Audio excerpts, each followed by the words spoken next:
Someone's buying Bitcoin behind your back. Find out who. Let me start with one brutal truth. Something feels off right now. The market is weirdly quiet. No big news, no crazy charts, just silence.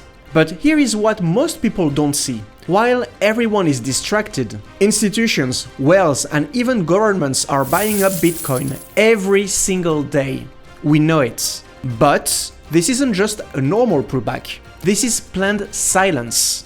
Someone wants you to stay asleep. ETFs are buying 3 times more than what miners produce daily. Whales aren't saying a word, they are just stacking. On-chain data shows we are deep in an accumulation zone. So, why hasn't the price moved? Because this is the moment before the explosion. It's a race to see who wakes up first.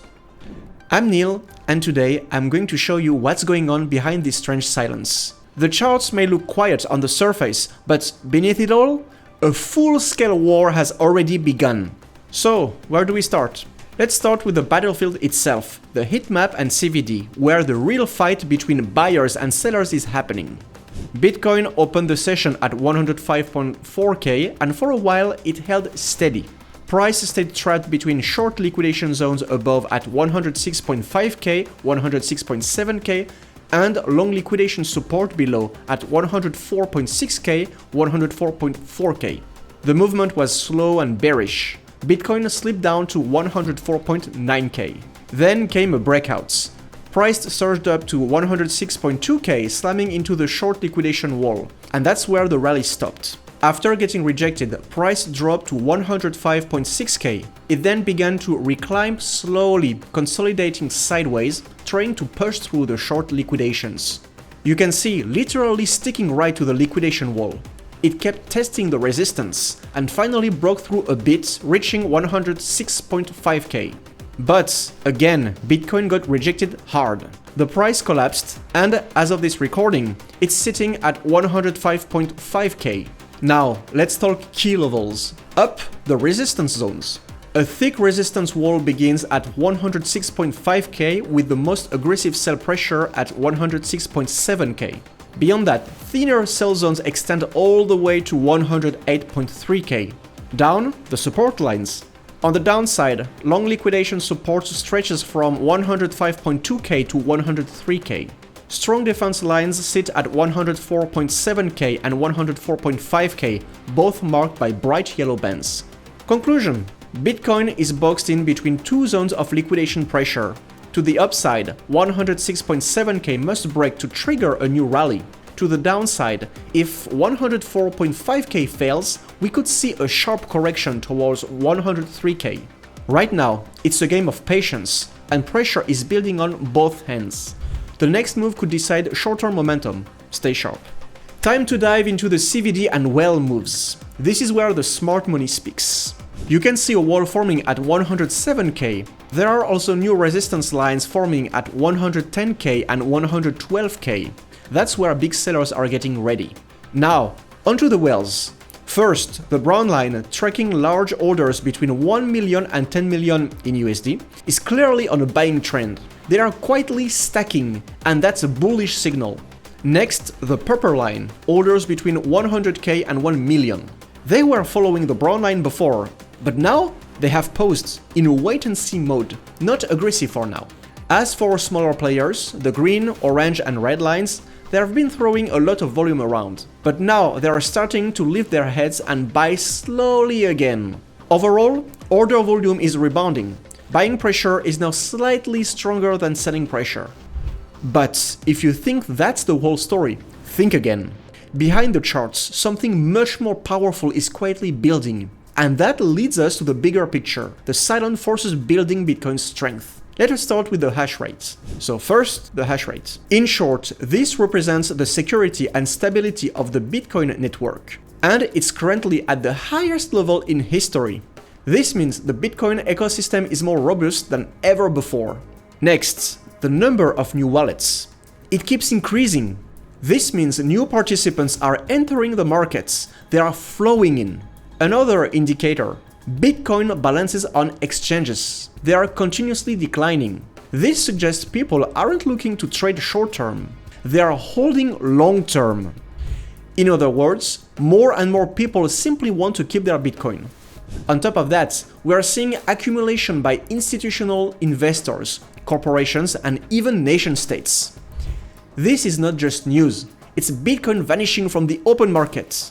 But here's the thing, historically, all of these signs have always come right before a major price explosion. And yet, now, if you look at the charts, it's as if nothing is happening. Isn't that strange? Here is another critical trend. Signs of a weakening US dollar. Lately, the financial headlines are full of terms like US hits debt ceiling, dollar value falling, and crisis of the global reserve currency, blah blah blah. You have probably seen these kind of headlines during the past days. But here's the twist.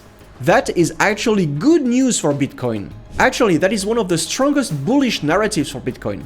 Because Bitcoin was made to be an alternative to the dollar. It is supposed to get stronger when the dollar gets weaker. That's why today, more and more asset managers and investors are seeing Bitcoin as digital gold. But the price is still not doing much. To me, that means something interesting. This market is being moved only by people who already understand all this.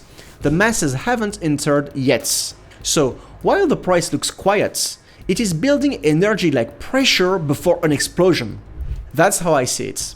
And that's why I believe this is the moment we must not overlook. Now, here is something else that feels kinda strange. Remember altcoin season? In the past, around January or February, Bitcoin would rally first, and then Ethereum, Solana, Ripple, and other altcoins would all start jumping together. Then, by June, we typically see a small correction, followed by another massive surge in the fall. That was the usual cycle. But now, it's the opposite. For the past few months, Ethereum has had massive news. For example, one company announced it will build an ETH reserve worth 500 million to 1 billion USD. And the news said they have already started buying. But the price? Ethereum didn't move an inch. Isn't that crazy? A few years ago, just one piece of news like that would have sent ETH flying like 10-15%. But now, silence. The entire market is quiet. And I think that very silence is a sign of an incoming explosion. The market is holding its breath just before it moves. Institutions have already bought in. Retail investors are still on the sidelines, which means this silence may be the calm before the storm. This lack of reaction we are seeing, it's not fear. It might be an opportunity. What exactly is Bitcoin? We often say digital gold, future money. But recently, this question has reignited. What should Bitcoin ultimately become? A means of payments? A store of value? This debate isn't new. It's been around since at least 2014. But now it's resurfacing because the market is on the edge of movements. Let me give you a fun example. The Lightning Network. It enables real-time Bitcoin payments. You log 0.1 Bitcoin and below that, 0.01, 0.001. You can transact instantly with just 1 or 2 Satoshi in fees. In theory, it's perfect. But why don't we use it in daily life? Simple, no one wants to. What if 1 Bitcoin becomes worth $100,000 later?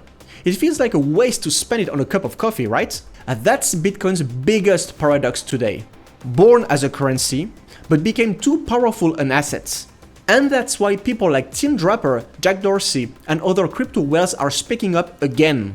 If Bitcoin stays only as digital gold, its role could become limited. What we really wanted wasn't just storage. It was free exchange and a decentralized payment network. And I agree, because Bitcoin should be a choice. If I want to, I can hold it. If needed, I can sell it instantly to anyone. And if I want, I can spend it at a store. Isn't that the world of blockchain we all dreamed of? So, here's how I'd sum it up. Bitcoin doesn't need to be just one thing. It can be digital gold, it can be money. But, most importantly, it should be a symbol of freedom. And now, as that idea of freedom comes back into focus, perhaps the market is about to decide its direction. The market is distorted. Now, what do? Let us summarize everything we've seen so far. The market is full of bullish signals. Institutions are buying Bitcoin every single day.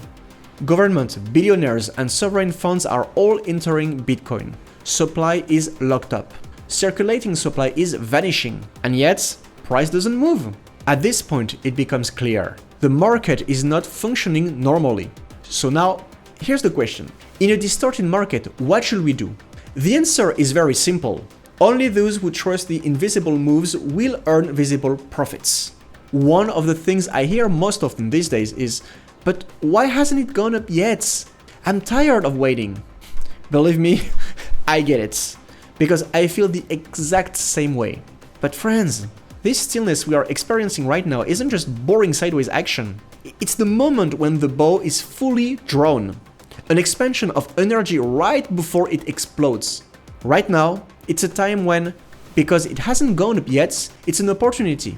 And once it has gone up, that opportunity is gone. I don't believe this market is broken. Thank you so much for staying with me until the end today. How do you see this market right now? Leave your thoughts in the comments. And don't forget to like and subscribe. We are still in the middle of a bull market. It's just quiet for the moment. That was Neil, and as always, stay sharp, stay informed, and I will see you in the next video. Take care.